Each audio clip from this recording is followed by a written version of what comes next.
ஓம் விக்னேஸ்வராய நமக்கு குலதெய்வமான ஸ்ரீ பொன்னம்பல சுவாமி, ஸ்ரீ பொன்முத்து கருப்பணசாமி, அங்காள பரமேஸ்வரி, பத்தியம்மன் துணையுடன் இந்த நாள் இனிய நாளாக அமைய அனைவரின் அவரவர் குலதெய்வம் காத்து அருள் பாலித்து பிரம்மாண்ட வெற்றியை கொடுக்க வணங்குகின்றேன். இன்று பிறந்த நாள் மற்றும் திருமண நாள் காணும் அனைத்து சொந்தங்களுக்கும் என்னுடைய நல் வாழ்த்துக்கள். வாக்கிய பஞ்சாங்கத்தின்படி சனி பயிற்சியானது ஸ்ரீ சோபகிருத வருடம் மார்கழி மாதம் 4ஆம் தேதி 20 டிசம்பர் 2023 சரியாக மாலை 5:20 மணிக்கு பயிற்சியாக உள்ளது. தனி சிறப்பு தலங்களான பிரசித்தி பெற்ற திருக்கோயில்களான 16 போன்ற திருக்கோயில்களில் சனி பயிற்சியானது நடைபெற உள்ளது. இந்த சனி பிரத்தி தனிப்பட்ட முறையில் செய்ய வேண்டும் என்ற என்னுடைய அலைபேசி எண்ணை தொடர்பு கொள்ளலாம். வெளிநாடு வாழ் மக்களுக்கான இந்த சிறப்பு பதிவு, இந்த முழு பதிவையும் பார்க்கும்போது கடந்த காலங்களில் ஏற்படக்கூடிய மாற்றங்களும் நல்ல முன்னேற்றங்களும் நிகழ்கால உண்மையான முகங்களும் மற்றும் எதிர்காலத்தின் சனி பயிற்சியால் ஏற்படும் அதிர்வலைகளும் பற்றிய முழு பதிவு. இதை ஸ்கிப் பண்ணாமல் பாருங்கள். உங்களுடைய உற்றார் உறவினர்கள் நண்பர்கள் அனைவருக்கும் இந்த பதிவை பகிர்வதன் மூலம் மிகப்பெரிய ஒரு நல்ல பயன்களை பெறுவார்கள் என்றது நிதர்சன உண்மை. கடந்த காலங்களில் பார்த்தீங்க அப்படின்னா இந்த கன்னிராசி அஸ்தம் நட்சத்திரம்காரங்க தன்னுடைய 5ஆம் இடத்து சனி இல்லை 6ஆம் இடத்துக்கு வர்றது அப்படிங்கிறது ஒரு விசேஷ அமைப்பா அப்படின்னு கேட்டிங்கன்னா கண்டிப்பாக விசேஷ அமைப்பு தான். ஏன்னா மறைவில் சனி செல்வது அப்படிங்கிறது ரொம்ப நன்மையை கொடுக்குமா அப்படின்னு கேட்டிங்கன்னா கண்டிப்பாக நன்மையை கொடுக்கும். ஏன்னு கேட்டிங்க அப்படின்னா 6ஆம் இடத்து சனி உங்களுடைய மறைமுக சூழ்ச்சி, மறைமுக பொறாமை, எதிர்ப்புகள் அப்படிங்கிறது மறையும். 6ஆம் இடத்து மறைவில் சனி போகும்போது எதிரிகளே அஞ்சு நடுங்குவார்கள் அப்படிங்கிறது தான் உண்மையான விஷயம். கடந்த காலங்களில் பார்த்தீங்கன்னா 5ஆம் இடத்துல உங்களை பூர்வீக பூர்வ புண்ணியத்தில் போய் உட்காந்து உங்களுக்கு புத்திர பாக்கியத்தில் தடையை கொடுத்தது இப்போ புத்திர பாக்கியத்தை கிடைக்கக்கூடிய யோக காலத்தில் கடி எடுத்து வைக்கிறீங்க. தன்னுடைய 5ஆம் இடத்துலேருந்து 3ஆம் பார்வையாக 7ஆம் இடத்தை பார்க்கும்போது கலத்திர வழியில் மிகப்பெரிய தொந்தரவு, பிஸ்னஸ் பார்ட்னர்ஸ்னால ஒரு சில குடசல்கள் இதெல்லாம் பார்த்துருப்பீங்க. ஏன்டா இந்த வாழ்க்கையை வாழ்கிறோமோன்னு பிஸ்னஸ் பார்ட்னர் இது லைஃப் பார்ட்னர்கிட்ட நினச்சி பிஸ்னஸ் பார்ட்னரில் இந்த தொழிலை ஏன்டா இவங்களை நம்பி நம்ம ஆரம்பித்தோமோ அப்படிங்கிற ஒரு கஷ்டத்தையும் கொடுத்துருக்கும். இதுதான் நிதர்சன உண்மை. அந்த 5ஆம் இடத்துலேருந்து தன்னுடைய 7ஆம் பார்வையாக 11ஆம் இடத்துக்கு போகும்போது லாபஸ்தானத்தில் ஒரு மிகப்பெரிய அடி. என்ன நினச்சி லாபத்தை வர வைக்கக்கூடிய அந்த காலகட்டத்தில் நம்மளால் லாபம் சம்பாதிக்க முடியலையே அப்படிங்கிற வேதனையும் இருந்திருக்கும். 5ஆம் இடத்துல தன்னுடைய 10ஆம் பார்வையாக 2ஆம் இடத்தை பார்க்கும்போது தன குடும்ப வாக்குஸ்தானத்தை பார்க்கும்போது சனியானவர் நீங்கள் என்ன பேசினாலும் வம்பு வழக்கு பிரச்சனை அப்படிங்கிறத கொடுத்துருக்கோம். அதே மாதிரி தனத்தில் பிரச்சனை கொடுத்துருக்கோம், குடுக்கல் வாங்கலில் பிரச்சனை கொடுத்துருக்கோம். அதே மாதிரி குடும்பத்தில் நிறைய பிரச்சனைகளை கொடுத்துருக்கும், மனைவியுடன் பிரச்சனையை கொடுத்துருக்கும். இப்படிங்கிற விஷயங்கள் எல்லாமே பார்க்கும்போது அதுலேருந்து மீண்டு இப்போது 6ஆம் இடத்துக்கு வரும்போது இந்த கன்னி அஸ்த நட்சத்திரத்துக்காரங்களுக்கு எப்படிப்பட்ட விஷயங்கள் நடக்க போகின்றது அப்படிங்கிறத பற்றி முழு விவரமாக வீடியோவை ஸ்கிப் பண்ணாமல் பார்த்து உங்கள் உற்றார் உறவினர் நண்பர்கள் அவங்க அனைவருக்கும் பகிருமாறு நாங்கள் கேட்டுக்கொள்கின்றேன். சேனலை முதல் முறையாக பார்க்குறீங்க அப்படின்னா சப்ஸ்கிரைப் பண்ணி நோட்டிஃபிகேஷன் பட்டனை ஆன் பண்ணுங்கள். நோட்டிஃபிகேஷன் பேனலில் எங்களோட வரிசைக்கு எவ்வளோ வீடியோஸ் வந்தாலும் உங்களுக்கு நோட்டிஃபிகேஷன் பேனலில் வரும். அதை நீங்கள் பார்த்து பயன்பெறலாம் அப்படின்னு சொல்லிக்கிறேன். கன்னிராசி அஸ்த நட்சத்திரத்துக்காரங்களுக்கு முதல் ஆரம்ப திசை அப்படின்னு சொல்லும் போது அனைத்து கன்னிராசி அஸ்த ஜனனகால ஜாதகத்தின் எத்தனை தசா இருப்பு இருக்குது அப்படின்னு பார்த்துக்கோங்க. சந்திர திசை பொதுவாகவே 10 வருஷம். உங்களுடைய ஜனனகால ஜாதகத்தில் தசா இருப்பு எவ்வளோ இருக்குன்னு பார்த்துட்டு என்னுடைய கால்குலேஷனுக்கு நான் ஒரு 5 வருஷம் எடுத்துக்கிறேன் அப்ராக்சிமேட்டாக.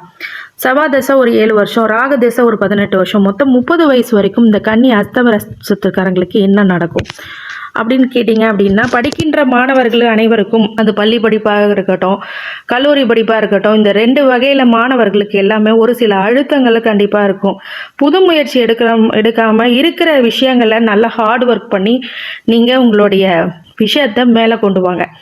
புது முயற்சி எடுக்கும்போது ஒரு சில தோல்விகள் அடையிறதுனால மனசு நோகடிக்காமல் இருக்கிற விஷயத்த நல்லா ப்ராக்டிஸ் பண்ணக்கூடிய நிலைமை இப்போ நீங்கள் வச்சுக்கணும். அதே மாதிரி இளைய சகோதர வழியில் ஒரு சில இரிட்டேஷன்ஸ் உங்களுக்கு கண்டிப்பாக இருக்கும். 6ஆம் இடத்துல தன்னோட 10ஆம் பார்வையாக 3ஆம் இடத்தை பார்க்கும்போது இளைய சகோதர வழியில் ஒரு சில பாதிப்புகள்லாம் இருக்கும். அது சொத்து பிரச்சனையாக இருக்கட்டும், இல்லை படிப்பு விஷயங்களாக இருக்கட்டும், இல்லை ஏதாவது ஒரு சொல்ல போக அது ஒரு பகையாக மாறக்கூடிய சூழ்நிலைகளும் இருக்கும். 6ஆம் இடத்துல தன்னை 3ஆவது பார்வையாக 8ஆம் இடத்துல பார்க்கும்போது கலத்திரத்தில் இதுவரைக்கும் தடை தாமதங்கள் இருக்கக்கூடிய நபர்கள் எல்லாத்துக்கும் திருமணம் நடைபெறும். திருமணம் நடக்காமல் இருந்தால் திருமணம் நடைபெறும். ஆனாலும் மாங்கல்ய ஸ்தானத்தில் பெண்களுக்கு இருக்கும்போது சில திருமண தடைகளும் பெண்களுக்கு கொடுக்கும். ஒரு சில பேருக்கு திருமணம் நடந்தாலும் மாற்றுப்பாலினத்தினருடன் மிகப்பெரிய கவனத்தை எடுத்துக்கணும் அப்படின்னு சொல்லி அறிவுறுத்தப்படுகிறது. அடுத்தது 8ஆம் இடத்தை பார்க்கும்போது குடுக்கல் வாங்கல்ல கொஞ்சம் கவனமாக இருக்கிறது ரொம்ப நன்மையை கொடுக்கும். அதே மாதிரி வண்டி வாகனத்திலையும் விபத்துகள் நேராமல் இருக்கிறதுக்கு சில கவனமாக எச்சரிக்கையான ஒரு சில விஷயங்களை நீங்கள் பண்ணிக்கணும். அதே மாதிரி 6ஆம் இடத்துலேருந்து 7ஆம் பார்வையாக 12ஆம் இடத்துல பார்க்கும்போது வீண் விரயங்களை நீங்கள் சந்திக்கக்கூடிய இருக்கிறதுனால சுப விரயங்களாக மாற்றிக்கொள்வது, திருமணம் போன்ற விஷயங்களை பண்ணுறது, கிரக பிரவேசங்களை பண்ணுறது அப்படிங்கிறது இந்த காலகட்டத்தில் ரொம்ப நன்மையை கொடுக்கும். உத்தியோகத்தில் இருக்கிறவங்களுக்கு ஒரு சில விரயங்களை வரக்கூடிய வாய்ப்புகள் இருக்கிறதுனால கொஞ்சம் கவனமாக செயல்படுறது அப்படிங்கிறது, தொழிலும் நஷ்டம் ஏற்பட ஒரு சில வாய்ப்புகள் இருக்கிறதுனால கொஞ்சம் கவனமாக இருக்கிறது ரொம்ப நல்லது. 6ஆம் இடத்துல சனி இருக்கும்போது எதிரிகள் கண்டு அஞ்சுவார்கள். ஆனாலும் ஒரு சில விஷயங்களை நீங்கள் கவனமாக இருப்பது ரொம்ப நல்லது. அடுத்தது குரு திசை 30 வயசுலேருந்து 46 வயசு வரைக்கும். இந்த குரு திசையில் உங்களுக்கு நன்மையை நடக்குமானா பெரிய அளவில் நன்மை நடக்கலைனாலும் ஒரு சில நன்மைகள் கண்டிப்பாக நடக்கும். குடும்பத்தில் ஒரு சுபீட்சம், குடும்பத்தில் நன்மை, குடும்பத்தில் ஏகப்பட்ட ஒரு நல்ல விஷயங்கள் எல்லாம் பண்ணுறது இந்த குரு திசையில் ரொம்ப சுபமங்கலமான விஷயங்களை நடக்கிறதுக்கு ஒரு வாய்ப்பு இருக்குது. தொட்டதெல்லாம் தொடங்கும், வச்சதெல்லாம் விளங்கும் அப்படிங்கிற மாதிரி ஒரு விஷயங்கள் எல்லாமே இந்த குரு திசையில் நடக்கும். இவ்வளோ நாளாக ராகு திசையில் ஒரு சில பேருக்கு நன்மைகளை கொடுத்தாலுமே ஒரு சில பேருக்கு தீயதையும் கொடுத்துருக்குது. ஆனால் அந்த குரு திசை முழுக்க நன்மைகள் செய்யுமா அப்படின்னா 6, 8, 12 மறையாமல் இருக்கிறது, நீசம் அடையாமலும் அஸ்தங்கம் அடையாமலும் நீசம் பெறாமலும் வக்கரம் அடையாமலும் இருந்தால் அது மிகப்பெரிய நன்மைகளை உங்களுக்கு கண்டிப்பாக கொடுத்துரும். இந்த குரு திசை அப்போது வியாழக்கிழமை தோறும் குரு வழிபாடு பண்ணுறது மிகப்பெரிய நன்மையை கொடுத்துரும். இந்த குரு திசையில் குடும்பத்தில் சுப நிகழ்ச்சிகள் அப்படிங்கிறது நடந்தே ஆகும். பெண்களுக்கு மகிழ்ச்சி தரக்கூடிய சூழ்நிலைகள் கண்டிப்பாக உடும். குடும்பம் நல்ல நிம்மதியாக பரஸ்பர நம்பிக்கையுடன் இருக்கக்கூடிய காலகட்டமாக இந்த காலகட்டம் பார்க்கப்படுகிறது. இந்த வயசில் மேரேஜ் ஆகாதவங்களுக்கு மேரேஜ் ஆகும். ஏற்கனவே பெண் பிள்ளைகள் ஏதாவது இருந்தாங்கன்னா அவங்களுக்கு மேரேஜ் பண்ணி கொடுப்பீங்க. உங்களோட மகன் மகளுக்கு ஒரு நல்ல வரன் கிடைக்கக்கூடிய காலகட்டம் அப்படின்னு சொல்லலாம். தொழிலில் உத்தியோகத்தில் ஒரு நல்ல மாற்றங்களும் முன்னேற்றங்களும் கண்டிப்பாக உண்டு. சில விஷயங்களை கவனமாக இருக்கும்போது மட்டுமே இந்த குரு திசை நன்மையை கொடுக்கும். அடுத்தது சனி திசை 46 வயசுலேருந்து 65 வயசு வரைக்கும் இந்த சனி திசையானது உங்களுக்கு நடக்கும். இந்த சனி திசையில் ரொம்ப கவனமாக இருக்கக்கூடிய காலகட்டம் அப்படின்னு சொன்னால் அது இந்த ஒரு பீரியட் அப்படின்னு சொல்லலாம். ஒரு டார்க் பீரியட் அப்படின்னு சொல்லுவாங்க இல்லையா, அது சனி திசையில் தான். சனி திசையில் ஏற்கனவே கடன் வாங்கியிருந்தீங்கன்னா அந்த கடன் நெருக்கி இருக்கும், எதிரிகள் உருவாகும், உங்களுக்கு சில பொறாமைகள், கண் திருஷ்டி, ஏவல்கள் அப்படிங்கிறதெல்லாம் பண்ணி வைக்கக்கூடிய சூழ்நிலை இருக்கிறதுனால இது ரொம்ப ஜாக்கிரதையாக இருக்கக்கூடிய காலகட்டம் அப்படின்னு சொல்லலாம்.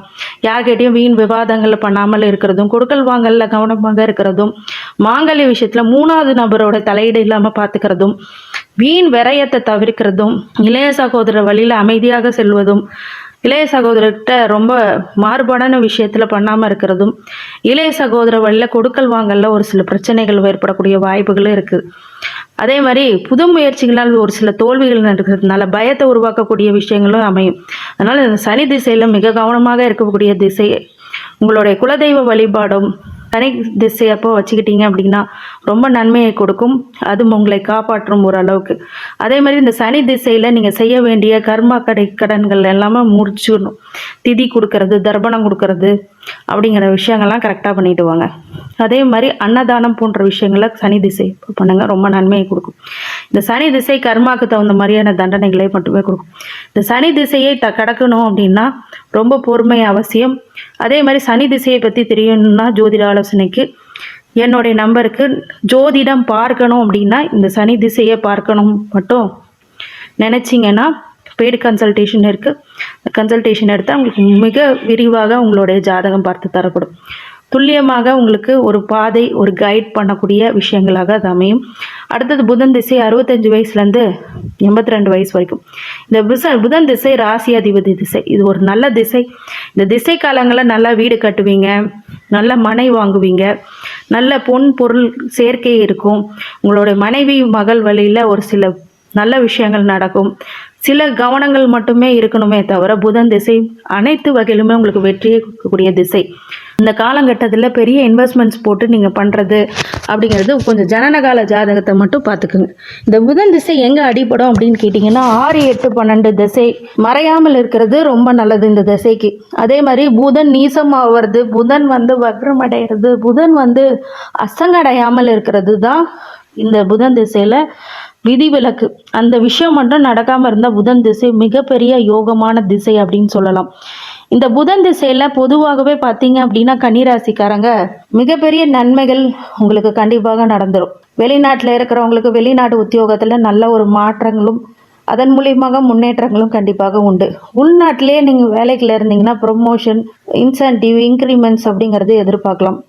இந்த வயசில் என்னங்க இன்க்ரிமெண்ட், இன்சென்டிவ்ஸ் எல்லாம் வரும்னா உங்கள் மகன் மகளுக்கு கண்டிப்பாக நடந்துடும். ஓகேங்களா? இந்த மாதிரி புதன் திசையில் ஒரு நல்ல ஒரு படிப்பை உங்களுக்கு கொடுத்து அதன் மூலியமாக நல்ல ஒரு தெளிவான ஒரு தொழிலோ உத்தியோகத்தை அமைத்து தரக்கூடிய ஃபவுண்டேஷனாக அந்த புதன் திசை கண்டிப்பாக அமைஞ்சிரும்.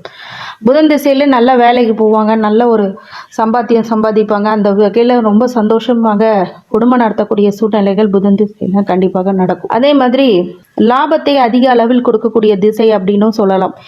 இந்த புதன் திசையில் கணிதம் சார்ந்த விஷயங்கள், ஜோதிடம் மற்றும் அனைத்து விஷயங்களும், அனைத்து படிப்பு சார்ந்த விஷயங்கள் எல்லாத்துலேயும் மிகப்பெரிய தெளிவையும் முன்னோட்டத்தையும் கொடுத்துரும். உங்கள் குடும்பத்தில் ஒரு நிம்மதியை கொடுத்துரும். உங்கள் மகன் மகளுக்கு ஒரு நல்ல படிப்பை கொடுத்து அதன் மூலியமாக வெற்றியை கொடுக்கக்கூடிய காலகட்டம் அப்படின்னு சொல்லலாம். அதே மாதிரி இந்த புதன் திசை ஒரு சில யோகங்களையும் மாற்றங்களையும் முன்னேற்றங்களையும் உங்களுக்கு கண்டிப்பாக கொடுத்துரும் அப்படிங்கிறது மாற்று கருத்துக்கிடமல்ல. இந்த புதன் திசையில் இன்னொரு ஒரு நல்ல நன்மை ஏற்படும் அப்படின்னு கேட்டிங்க அப்படின்னா, அவார்டு, ரெக்கக்னேஷன், ரெஸ்பெக்ட் அப்படிங்கிறது உங்களுடைய கூட இருக்கிறவங்களுக்கு கிடைக்கும். உங்களுக்கும் மேக்ஸிமம் கிடைக்கும். இது தவிர்த்து உங்களுடைய குடும்பத்தாருக்கு ஒரு நல்ல ஒரு ரெஸ்பெக்ட், ரெக்கக்னேஷன், ஸ்டேட்டஸ் அப்படிங்கிறதெல்லாம் உயரும். மிகப்பெரிய நல்ல பலன்கள் உங்களுக்கு கொடுத்தாலும் கன்னிராசி புதன் நட்சத்திரத்தில் புதன் உடைய காலங்களில் நல்ல ஒரு ராசியாதிபதி திசையை பயன்படுத்தி மிகப்பெரிய அளவில் முன்னேற்றம் அடையிறதுக்கான அனைத்து முயற்சிகளும் உழைப்பும் கண்டிப்பாக போட்டிங்க அப்படின்னா எக்ஸஸான ஒரு விஷயமாக அது அமையும். சனி திசை போல வாட்டி வதைக்காமல் புதன் திசை மிகப்பெரிய நன்மையும் பெருமூச்சு விடக்கூடிய காலகட்டமாக இந்த காலகட்டம் பார்க்கப்படுகிறது. அதே மாதிரி கேது திசை 82 வயசுலேருந்து 89 வயசு வரைக்கும் இந்த காலகட்டங்களில் உடல்நிலை பாதிப்பு, மனநிலையில் பாதிப்பு போன்ற விஷயங்கள்ல கண்டிப்பாக பார்ப்பீங்க. இந்த கேது திசையில் நீங்கள் உங்களை அமைதியாகவும் பொறுமையாகவும் கடந்து செல்வது நல்லதை கொடுக்கும். சொந்தக்காரங்க வழியில் ஒரு சில பிரச்சனைகள், கடன் பிரச்சனைகள், வம்பு வழக்கு, கேஸ் அப்படிங்கிறதெல்லாம் நடக்கக்கூடிய விஷயங்களாக இருக்கிறதுனால கொஞ்சம் கவனமாக இருப்பது அப்படிங்கிறது, உங்கள் குடும்பத்தினர்களும் கவனமாக இருப்பது அப்படிங்கிறது ரொம்ப நன்மையான பலன்களை உங்களுக்கு ஏற்படுத்தும். இந்த கேது திசை ஆன்மீக சார்ந்த விஷயங்களோ, ஆன்மீக சுற்றுலாக்களோ இல்லை ஆன்மீக விஷயத்தில் ரொம்ப பரிச்சயமாக ரொம்ப உணர்வு ரீதியாக இருக்கும்போது இந்த கேது திசை உங்களுக்கு மிகப்பெரிய அடியிலேருந்து அது காப்பாற்றும். அந்த கேது திசை உங்களுக்கு நன்மை தரக்கூடுமானால் விநாயகர் வழிபாடு அப்படிங்கிறது ரொம்ப நன்மையை கொடுத்துரும். அடுத்தது சுக்கிர திசை 89 வயசுலேருந்து 109 வயசு வரைக்கும், ஒரு 99 வயசு வரைக்கும் சொல்லணும் அப்படின்னா உங்களோட குடும்பம் வேறு லெவலுக்கு போகும். நெக்ஸ்ட் லெவல் ஸ்டேட்டஸ்க்கு போகும். ரெஸ்பெக்ட், ரெக்கக்னேஷன் வீடு தேடி வரும். உங்கள் பிள்ளைகள், உங்கள் பேரம்பேத்திகள்னால ஒரு சில நல்ல பட்டங்கள், பதவிகள், மாற்றங்கள், உங்கள் குடும்பத்தில் சரியான மரியாதைகள் அப்படிங்கிறதெல்லாம் இந்த காலகட்டத்தில் கண்டிப்பாக வந்துடும். இந்த கன்னி ராசி அஸ்த நட்சத்திரக்காரங்க வழிபாடு பரிகாரங்களாக மாங்கல்யத்தை தானம் பண்ணுறது, பெண்களுக்கு மாங்கல்யத்து கொடுத்து திருமணம் செய்து வைப்பது அப்படிங்கிறதெல்லாம் நன்மையை கொடுக்கும். இல்லைங்க எனக்கு அந்த அளவுக்கெல்லாம் வசதி இல்லைங்க அப்படின்னு கேட்டிங்கன்னா, இந்த 1 கிராமில் திருமண தாலி செஞ்சு உங்களுக்கு கோயில்களில் சமயபுரம் அப்படின்னு அம்மன் கோயிலில் போயிட்டு அந்த தாலியை சமர்ப்பிக்கிறது அப்படிங்கிறது இந்த பெண்களுக்கு ரொம்ப நல்லதை கொடுத்துரும். அதே மாதிரி புது தாலியே நீங்கள் அதை பண்ணி போடலாம். 1 கிராமில் பண்ணி போடலாம். அந்த மாதிரி விஷயங்கள்லாம் பண்ணலாம். வழிபாடு ஆஞ்சநேயர் வழிபாடு பண்ணலாம். அவர் வெற்றிலை மாட்டில் சாட்டி வழிபடுவது, வெள்ளிக்கிழமை லட்சுமி வழிபாடு பண்ணுறது, புதன்கிழமை தோறும் திருவெண்காடு சென்று வழிபடுவது போன்ற விஷயங்களில் பொருளாதார நிலைமை அப்படிங்கிறது மேம்படும். இந்த புதன்கிழமை தோறும் பெருமாள் கோயிலுக்கு சென்று வருவது மிகப்பெரிய நல்ல பலன்கள் கண்டிப்பாக நடக்கும் அப்படின்னு சொல்லி இந்த கன்னிராசி அஸ்த நட்சத்திரக்காரங்களுக்கு அனைத்து ஐஸ்வர்யங்களும் சகல சௌபாக்கியங்களும் மன நிம்மதியும் ஆரோக்கியத்தை கொடுக்க வேண்டும் என்று என் பெருமான் மகா ஈஸ்வரனை வேண்டி வணங்குகின்றேன். வாழ்க வளமுடன். திருச்சிற்றம்பலம்.